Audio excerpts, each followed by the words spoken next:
Everybody had a very good Easter break, meaningful Easter.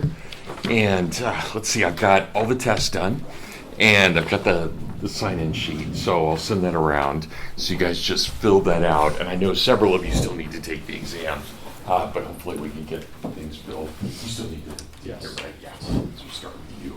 Good. Okay, great. All right, this morning we got a bit of a hard road before us as we get into this. So we are now, as you guys know, we are now in the final part of this course.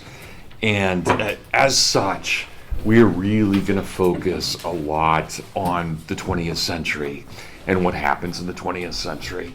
So think about the way we've divided this course so far. Basically, we were looking at republicanism during the first third of the course.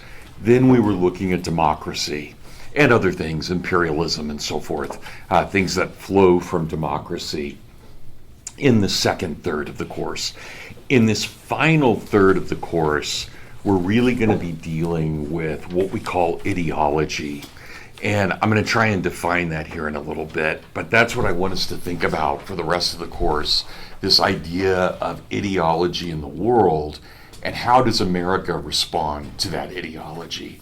That is, how do we see ourselves in a world run by ideologues? So I'm going to come back to that in a little bit, but I want us to think of that. So today what we're going to do is I'm going to give you three definitions of things that I want you guys to know for the rest of the semester and what we're doing. And I think I had warned you, and this is probably true for all the history faculty, this last third of the semester, even though it will end on a very happy note, and I promise you that the last day of lectures will be a good story, a very good story. But until we get to that, it's pretty depressing. The 20th century is truly the most depressing century in the history of the world. There's just nothing that comes close to the brutality of the 20th century. So I'm going to get to all of that. Of course, I'm a child of the 20th century, so I'm speaking in particular about what I know and what I grew up with. And even though I'm not born until 1967, a lot of what we're talking about starts becoming in some way autobiographical as we're thinking about these things. Okay, so three definitions I want to give you guys. And we're going to explore these throughout the rest of the semester, but I want to give them to you today. So number one, I want to give you a definition of what is called modernity. The idea of modernity. And it's not quite the same thing. We could use it as a synonym for, say, modern times, but that's not quite the thing that it is. It's something a little bit different than that. And what I want you guys to know about modernity, and so modernity is not, it's a specific idea, it's a specific way of thinking. It doesn't quite mean modern times, though if this were the 1920s, we'd be living in the middle of modernity. And probably, if any of you are familiar with The Wasteland by T.S. Eliot, that would be the ultimate expression of modernity. This just brokenness of society and all these kind of little vignettes and visions of what's going on, but no kind of whole to it. So I'm going to read to you from one of my favorite figures, a guy, and it's not a problem, you don't need to write his name down, but if you're interested, his name is Romano Guardini, Guardini, not something I'll test you on. I might test you on his idea, but not on him in particular. But just to give a little bit of background, he's an Italian, as you would expect with that name, but he ends up as a very small boy moving to Germany with his parents. And so he's dual culture. He's raised in an Italian household, but in Germany. And he will become a major part of the anti-Nazi underground during World War II. He's a really good guy, amazing guy. But he was also one of the great authors. And if you guys are familiar at all with, again, you probably are because of your age, but 3 popes ago was a guy named Pope Benedict. And Benedict had been extremely influenced by Guardini. Guardini was truly one of the great theologians of his day. But he writes this, talking about what modernity is. He says, the way in which the spirit of the modern age modernity evolved can be considered in the light of the dissolution of the worldview that prevailed during the Middle Ages and the Reformation. No longer does the unity of the different spheres of man's existence and of his activities seem obvious, a matter of course. Man begins to hesitate moving from one sphere to another, from the domain of faith to that of human culture, from the field of ethics to that of aesthetics, from philosophy to politics. Now, I want to break this down, but what I want you to get, and you guys all did, I was so proud of you on the midterm. You guys all got this. Nobody missed this question when I asked you what was wrong with Darwin, Marx, and Freud, because everybody got that right. And I was very happy because I consider that such a key point from the last part of the semester. But remember what you guys all answered, and you were absolutely right. You basically said the problem, even though we know those guys are brilliant guys, what they did was they narrowed the definition of the human person down to one thing, and they didn't allow for complexity. Well, that's exactly what Guardini says all of modernity does, right? So what we saw with Darwin and Marx and with Freud was this narrowing of human understanding, and that's what modernity does. Modernity does not have a concept of the whole. It doesn't have a concept of context. It only knows particulars. So it knows lots of facts. It can tell you all kinds of facts about something, the weight of a person, the height of a person, the color of the eyes of the person, but it can't define the person because it doesn't understand it. And so this is the same way, and even at a place like Hillsdale, which I would consider to be a very anti-modern college in the sense of what we're doing, think about this. I am still in a history department. And that's a result of modernity, that we have an English department, and that we have a politics department, and that we have a history department.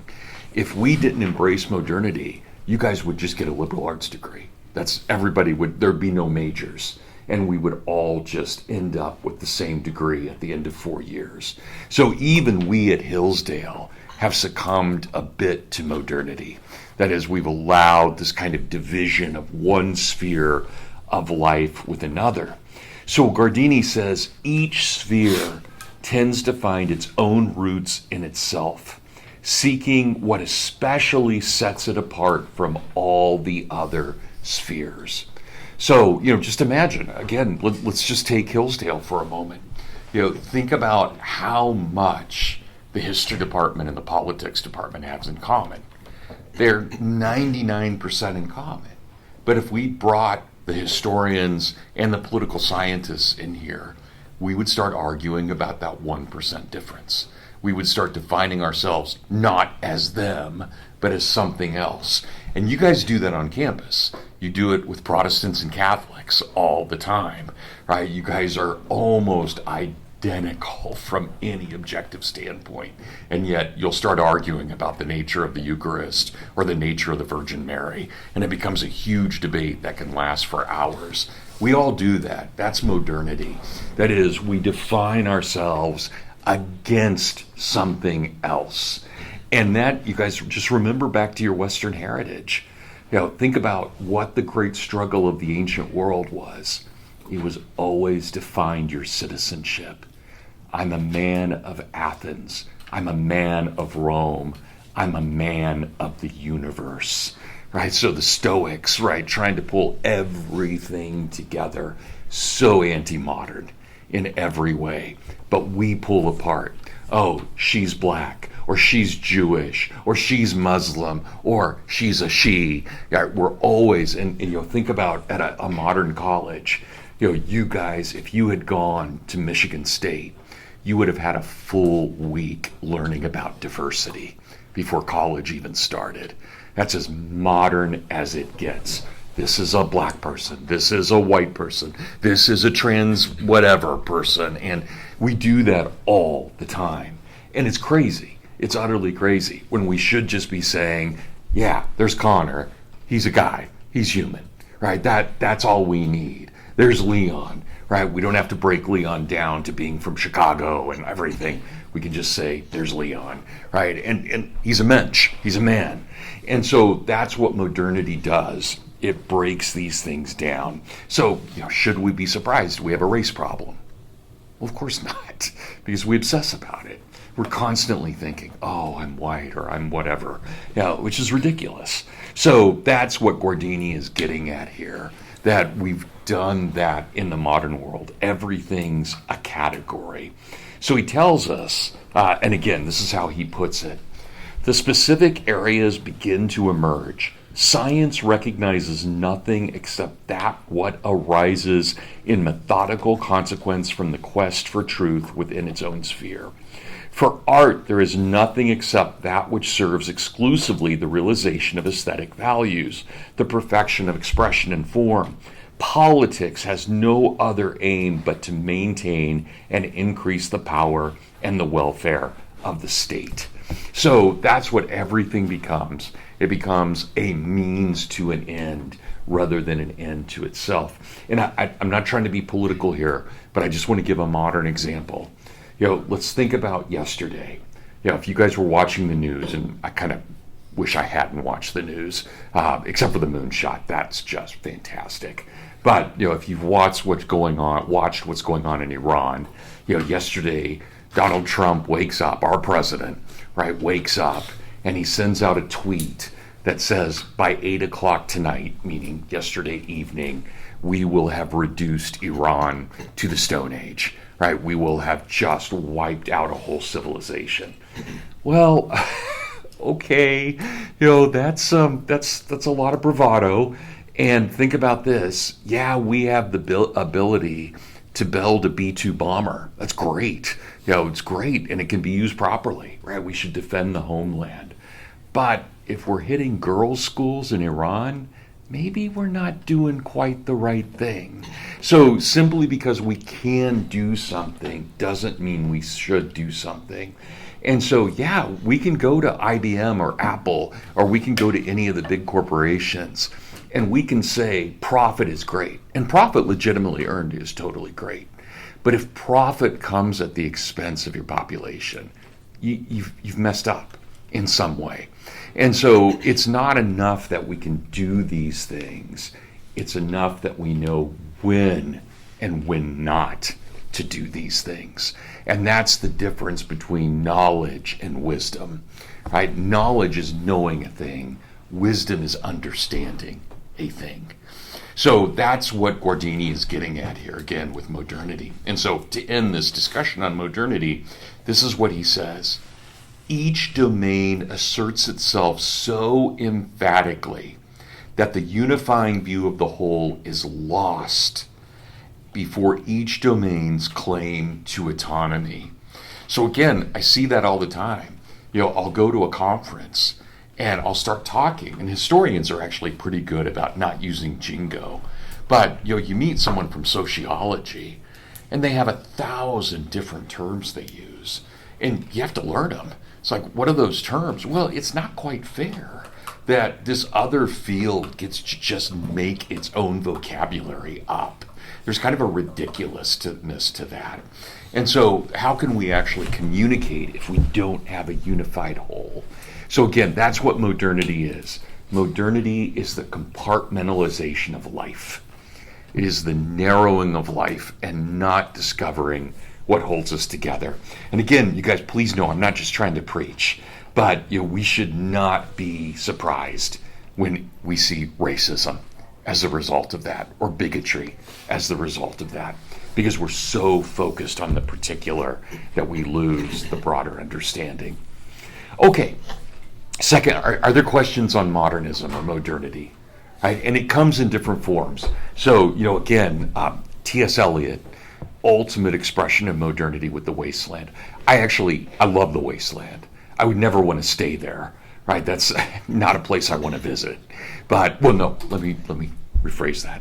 I want to visit. I don't want to stay the night, right? So I want to see it, but I want to move on from it as well. And, you guys, again, I'm sure many of you have read The Lord of the Rings. The Lord of the Rings is a totally anti-modern novel in every way. It's reactionary in the way that it's trying to find the whole against the particular of evil, right? So it's quite the opposite. The hobbits, the elves, the dwarves, they all have to work together. They have to. Doesn't matter that they're a dwarf or a hobbit or an elf. They have to work together. So it's an anti-modern story. It's a heroic romance. So very, very anti-modern. Okay, good. And I would even say, and I know you guys don't read it as much as previous years did, but even Harry Potter has a very anti-modern kind of feel to it in what's going on. Voldemort's modern, right, and what he's trying to do and particularize everything. But everything else is kind of, so your mythology that you guys may have grown up with is probably anti-modern. Most mythology is anti-modern. It's why it's mythology. It's a whole story that we're trying to discover. Okay, sorry, I don't know where that came from, but just trying to think about this. Okay, second thing I want you guys to know, and this is going to sound complicated, but it's not. And that is the theory of what's called progressivism and what progress is and what it stands for. So progressivism is somewhat in fashion right now among the left. But here's what we have to say about progressivism. Progressivism is at root not ideological. That is, it's not left and it's not right. It's perfectly possible to be a right-winger and to be a progressive, just as it's perfectly possible to be a left-winger and a progressive. And I'll just give you a modern example. Barack Obama is absolutely a progressive, and we would put him on the left. But George Bush, who was a conservative president, is also equally a progressive, and we would put him on the right. So we often today, if someone came into this room right now from Ann Arbor and they said I'm a progressive, we would almost certainly know they're on the left. But it doesn't have to be that way. Progressivism is distinctly a theory of history. That's what it is. I think it's a very bad theory of history. In fact, I think it's ridiculous and very dangerous. But it is just a theory of history. And this is what it says, and I want you guys to know this. So if it doesn't make sense to you, stop me, because you're going to have to, on the final, you're definitely going to have to know this, and you're going to have to be able to do this. So this is what progressivism says. Progressivism says, at this moment, so just right now, April 8th, 2026, there is what they would call the thesis. And it's just like when you write a thesis for a paper, your topic sentence, right? What is the sentence that defines your paper? It's a thesis, thesis. And so everything in the modern world right now is a part of the thesis. This classroom is a part of the thesis. This college is a part of the thesis. All the homeless people in Hillsdale are a part of the thesis. The government of the United States is part of the thesis. So the thesis just means that which rules now, right? That's what it means, that which rules now. In business, in government, the local police, whatever it may be, or even Dr. Arnn, right? They're all part of the thesis. So another way of putting it, in kind of a non-progressive way, would be to say this is the status quo, right, to use the Latin. That is, this is where we find ourselves. But, and here's where progressivism gets interesting, but again, I think it's wrong. Here's what progressivism says. In addition to being the thesis, there is also the antithesis, the antithesis, the antithesis, right? antithesis, the antithesis. And let's imagine that all those people who came out for No King's Day, that Saturday, 2 Saturdays ago, all those protesters, right, the millions of people who came out and protested No Kings, they might be regarded as the antithesis. That is, they're not happy with what's ruling right now. And so the theory of progressivism is that all of history, all of it, is this movement of thesis against antithesis. So literally like two fists hitting each other. Right? So one fist, the thesis, the other, the antithesis, they collide. Kind of hurts. They collide right into each other. Right? But notice what happens. Neither of my hands gains predominance when it does that. But instead, what the progressives say is that when the thesis and the antithesis really clash, they create a synthesis, the meeting of the thesis and the antithesis. So they create a third thing, because neither is powerful enough to overpower the other. And so instead, they compromise and make this third thing. That synthesis, the third thing, then becomes, not surprisingly, the thesis. And it then meets new opposition, a new antithesis. They clash. Thesis, antithesis, new synthesis. That synthesis then becomes the thesis. And so for progressivism, progress always comes from conflict. Always from conflict, and often very violent conflict. Now, I hope you guys recognize right away, this is totally different than what I've taught you and what you had in Western Heritage. At Hillsdale, we believe, and I believe this very strongly, not just because I'm here, but I happen to be here, I believe that history is actually one of those things that is very, very hard to define. And whereas I totally recognize, for example, that Napoleon makes history, I'd be a fool, or Donald Trump clearly is a history maker. He wants so desperately to be a history maker. He's a history maker. But just as important is every sacrifice that your mother's ever made for you. That's history too. History, I mean, just think about that with your moms. Right, I bet all of you have smart moms. My mom's a genius, absolute genius. I love my mom. She's my hero in so many ways. And she did so much to raise me and give so much to me. Right, think about your moms. My guess is you guys all have moms who could have been CEOs or powerful lawyers, or they could have gone into all kinds of things. And what did many of them do? They probably homeschooled you. They probably stayed at home, sacrificed what abilities they had for you to be here. Right? That's history. History is love. And that's what it would come down to for me. History is loving one another. That's what really makes things happen. So yeah, Napoleon, yeah, he's a creep, he's evil, and he made history. There's no doubt about that. But so do each of your moms and your dads and you guys as well, and me as well. We make history every time we sacrifice ourselves for another person. So history, for me, is not about conquering. That happens. I'd be a fool to suggest it doesn't. But history to me is about the billion decisions people make every day to sacrifice for one another. That's, to me, history. And so notice, I don't think, oh, mom, dad, conflict, now a third thing. Of course that happens. There's divorce and other things like that. But that's not the root of history. History is giving of oneself to another. And so I am adamantly opposed to progressivism. Not because it's a political theory, but because it's a historical theory, and it just seems dead wrong to me.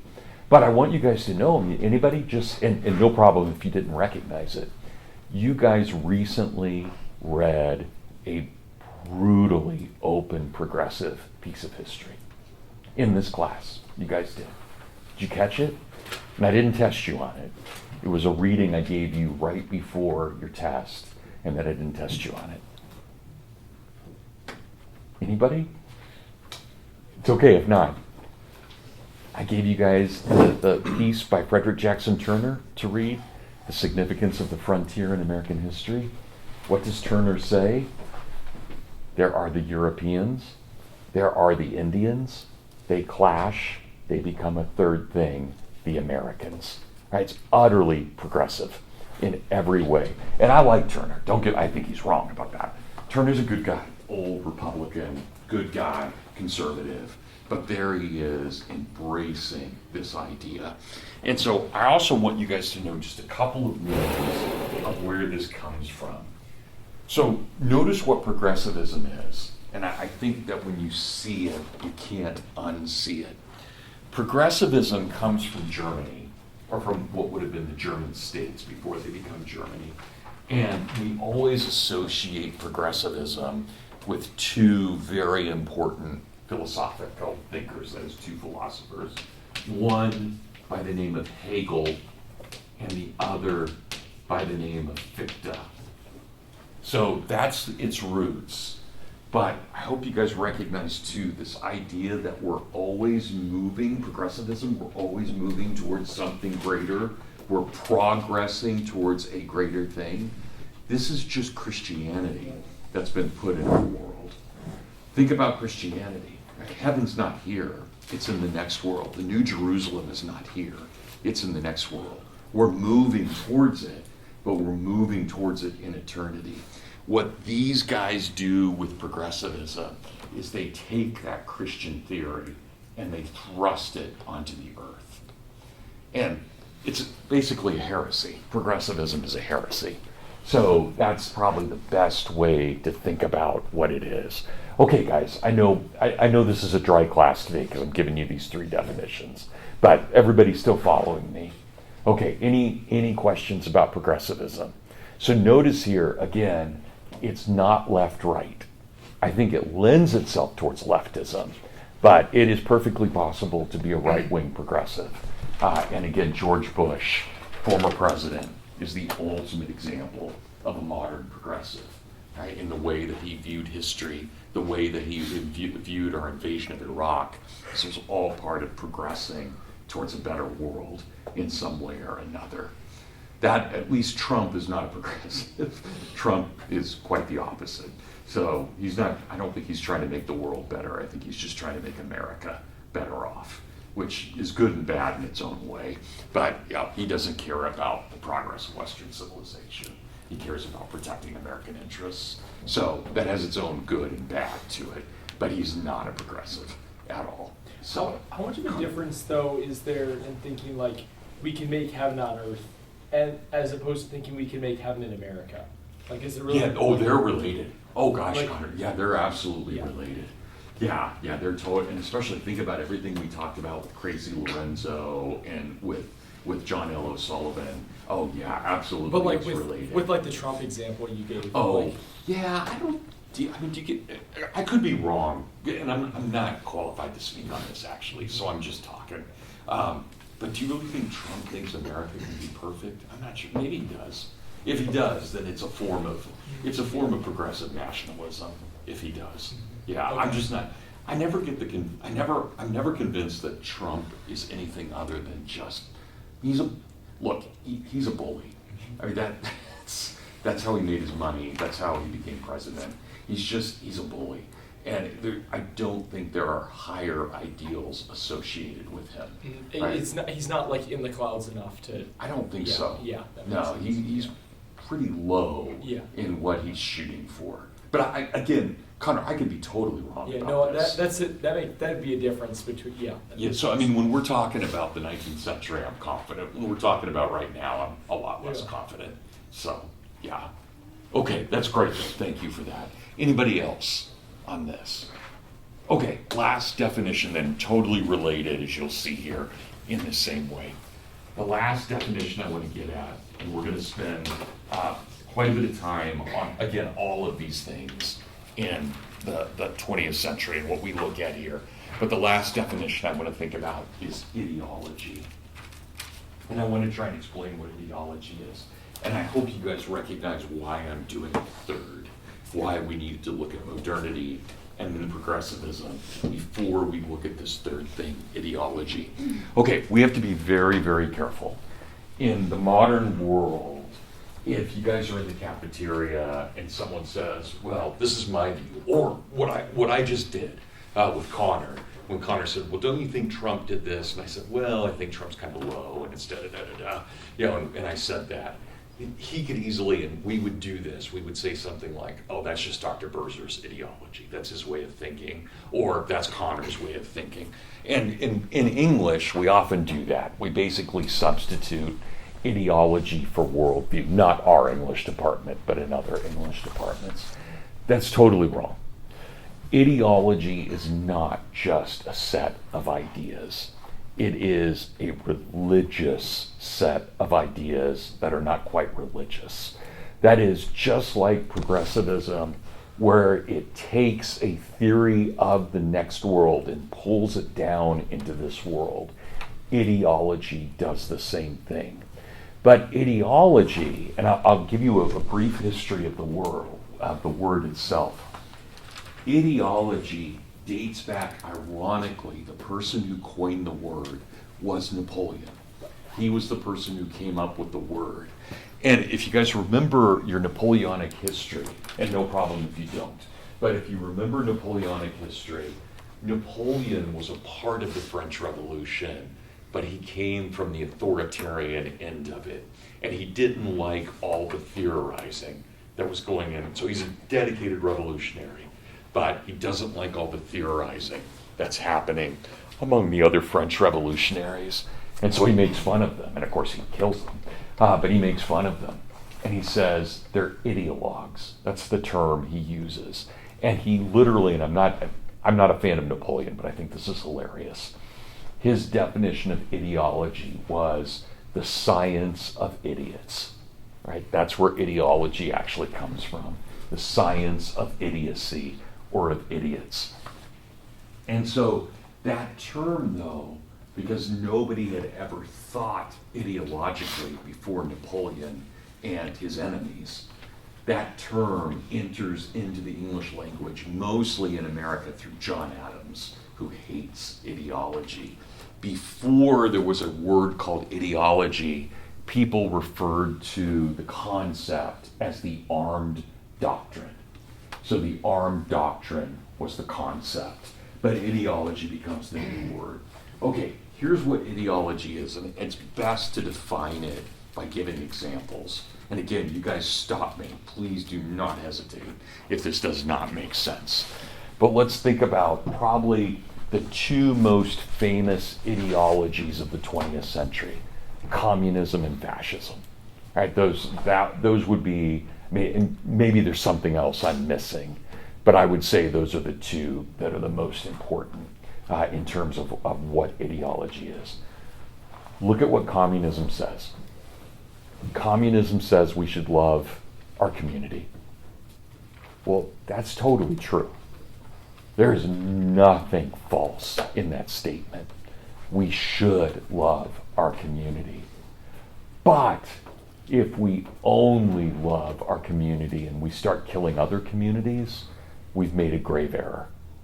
Think about fascism. It's based on a truth. We should love our country. We should love our country. There's nothing false in that statement. But if it suddenly means that our country is only made up of blonde-haired, blue-eyed people, and everybody else is anathema and should be put into a Holocaust camp, you've made a mistake, right? You've done something very wrong. So C.S. Lewis, I love C.S. Lewis, but C.S. Lewis in The Abolition of Man, his 1943 book, he says this: what is ideology? Ideology is a truth exploded to madness. That's what ideology is. It's a truth exploded to madness. And do you guys see why it was so important to define modernity before we got to ideology? What does modernity say? We narrow and narrow and narrow and narrow our definition of things. We categorize everything, and we make it essentially factual knowledge rather than wisdom. That's what ideology does. Ideology takes a truth and it explodes it to madness. And so that's why people love it, and why millions of people in the 20th century became ideologues. It's a very simple thing. And of course, notice, and again, why did we have to put it after progressivism? Because it also is a heresy. Think about all ideology. It's a heresy. It's the idea of taking one simple thing and exaggerating it to such a degree that nothing else ever matters. So this is why, again, think back to that lecture right before your midterm. Darwin's right, Marx is right, Freud is right. They're all totally wrong. Why? Because they don't think in terms of wisdom. They only think in terms of knowledge. That's what ideology does. And so in ideology, Connor either becomes the person who promotes the goodness of the community of the nation, or he thwarts it. And that is not healthy for any society where it becomes suddenly us versus them. Think about progressivism. It's us versus them. Whereas, what did you guys learn in Western heritage? What do we learn from the Roman Republic? It's the res publica. It's the common good. It's all of us together. All of us. Black, white, male, female, Gentile, Jew. It doesn't matter. We're all in this together. And so that's where you look at something like ideology, and by its very definition, it is automatically inhumane. There's no possibility of a humane ideology. It is an excuse for ignorance and bigotry and ultimately for slaughter. And I'm going to give you guys, this is depressing. I told you guys, this is depressing. But I want you to know this as well. And I'm going to give you guys some numbers here. I want you to know these numbers. I don't often give you little minor details that I want you to know specifically. I do want you guys to know this. Okay, so this is the best years we have, right? It's for in terms of what we know is going on. The years from 1917 until 1991. And there are reasons for this, and we can get into that, but this is where we have our best knowledge. 1917 to 1991. Of course, what's going on in 1917? World War I, right? So we're in the middle of the war. But it's also the foundation of the Soviet Union in the Bolshevik Revolution in the fall of 1917. Okay, we take these dates and we start breaking numbers down. I want you guys to think about how many soldiers, that is, one soldier fighting another soldier in this time period, how many died? And I'll give you that number, 50 million. It's a huge, huge number of people. 50 million people died in warfare. That is soldier killing soldier during this century, during those years. I'm going to call this the 20th century, but obviously it's a little bit shorter than that. Okay, that's bad, right? So that's war. But now let's look at how many people were killed by ideological regimes. That is, the Nazis, who don't like the Jews. And so they round them up and they stick them in ovens and they just kill thousands at a time. Or the same thing with the Nazis. They hate the Poles, so they're just killing them everywhere. Or we look at the Soviets. Soviets also hated the Jews. They're just eradicating Jews left and right. But anybody who went against them, they kill. The Chinese, anybody who has any non-revolutionary feel to them is killed. And so what do we know? So war killed 50 million. Governments killing their own people. Okay, see what I'm saying? Governments that kill civilians. The number is 205 million in that time period. Do you guys understand the significance of this? War is terrible. Governments are 4 times as bad. This is horrific, guys. Yeah, I want you to just think about that number, 205 million. Right now in America, as of this morning, there are about 340 million people. What if suddenly 2/3 of our population just disappeared? That's how many people were murdered by their own governments in the 20th century. It would be if I took this room and I just divided by Connor. You guys, you live, you're all dead. That's exactly what just happened with all of this. Right? It is unbelievably brutal. And I've read statistics. If we line these people up, you could actually have a line all the way to the moon and back if we spaced everybody out by like 3 feet. It's unbelievable how many people were murdered. It's every 44 seconds someone was murdered by their own government in the 20th century. So I want you guys, again, I know this is a lot to throw at you, but I never want you to forget that. And this is the result of modernity, progressivism, and ideology. They are the 3 deadliest killers in the history of the world. So we can, and again, we're at a place like Hillsdale. We worry about how many Lutherans killed how many Catholics, or how many Catholics killed how many Baptists. Yeah, it matters, but those numbers are totally minuscule. We're talking in the thousands. Here, we're talking in the hundreds of millions. We've never in the history of the world seen anything like this. And I'll break it down a little bit. Let's give some awards for a moment.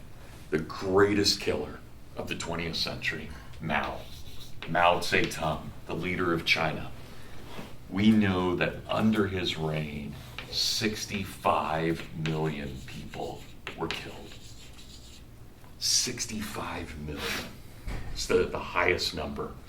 Under the Soviet Union, USSR, we know that during its existence, they killed 62 million of their own people. Okay, now this is going to seem small, and I don't want it to seem small, and I'll put it into perspective, but let's look at the Nazis. The Nazis, okay, how many Jews did they kill? Yeah, go ahead. 6 million. Everybody knows that, right? Everybody knows that the Nazis killed 6 million Jews. What we rarely think about is they killed another 15 million Lutherans and Catholics. We don't talk about that. I don't know why, but we don't talk about that. So the Nazis killed 21 million. Now, here's why they get an award, even though they're only 3rd in the way of killing. Mao kills over about 30 years. The Soviet Union kills over about 70 years. The Nazis, this number 21 million, that's within 2 years. That's how many people they kill in 1943 and 1944. Up until the end of 1942, there's no way, the Nazis don't have the technology to kill mass numbers. So you still have Auschwitz and the death camps, but it's basically you misbehave, you get a bullet in the head. And that, you guys, I mean, I hope you recognize that's pretty inefficient to kill someone that way. But if you can take 200 people and put them in a room and turn the gas on, well, you can kill 200 in 2 minutes. So, that's what's going on. And they developed that technology right at the end of 1942. So these are horrific. I mean, I hope you guys get this. This is horrible. This is absolutely horrible. And this is what's going on. And I'm going to show you guys, we're going to watch a clip in here of a movie. It's a very famous movie from 1984 called The Killing Fields. And it is R-rated. I want to warn you guys that I know some of you may, I'm not even supposed to show R-rated movies by the school rules, but I'm going to do it anyway. There's nothing, there's no sex, there's no language. The R-rated is because it's brutal. So I just want you guys to know that. And if you can't stomach it, I'll give you warning before we watch it. If you can't stomach it, just leave. You're not going to offend me at all. It's hard to watch, but it's incredible. We're going to watch a scene in 1975 in Cambodia. Cambodia is a beautiful little Southeast Asian country. And the communists take over in 1975.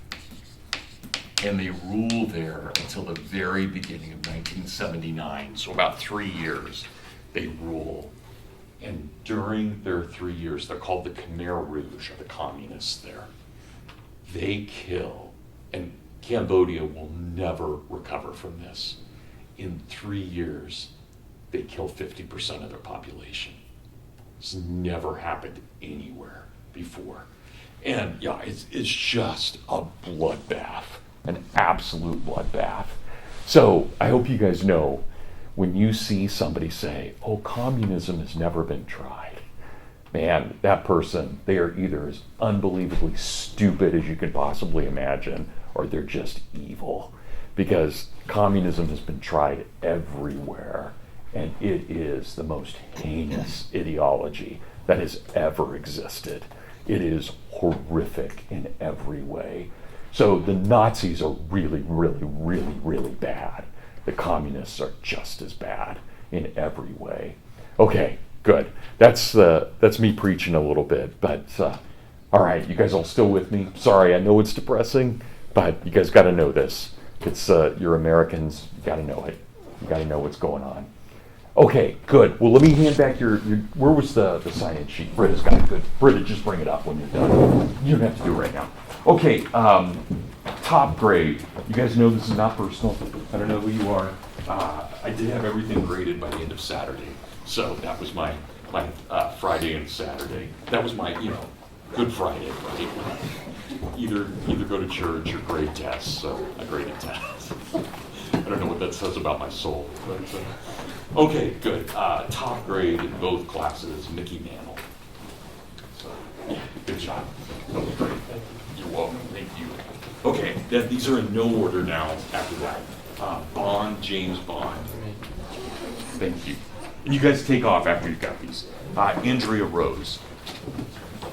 Have an Andrea Rose? Nope. Okay. Cameron. Thank you. William Shakespeare. Thank you. Guys, no new readings for Wednesday. Okay, or Friday. We'll just go over Samwise. Sorry. Okay.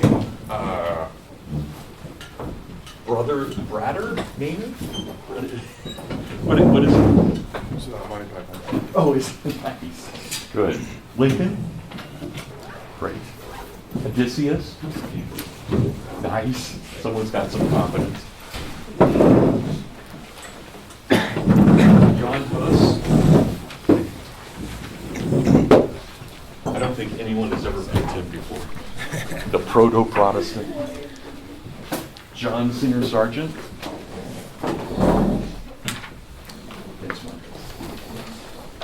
Okay. Sancho Panza? Aiden King? Lightning McQueen? I love this. Okay, I can't read the last name on this. It's Jack Zane? I think, is that you? Did I get it right? Okay. Dr. Arn? With one N instead of two. Oh, God. Spelling error. Okay, Jefferson Davis. Sorry. I also have a Calhoun. It's like, oh man, did you guys not listen? You have a Calhoun? So you, okay. that's just what he said. Half alive. Okay, is there anybody who hasn't gotten one yet? You guys all have one? No. Thank you.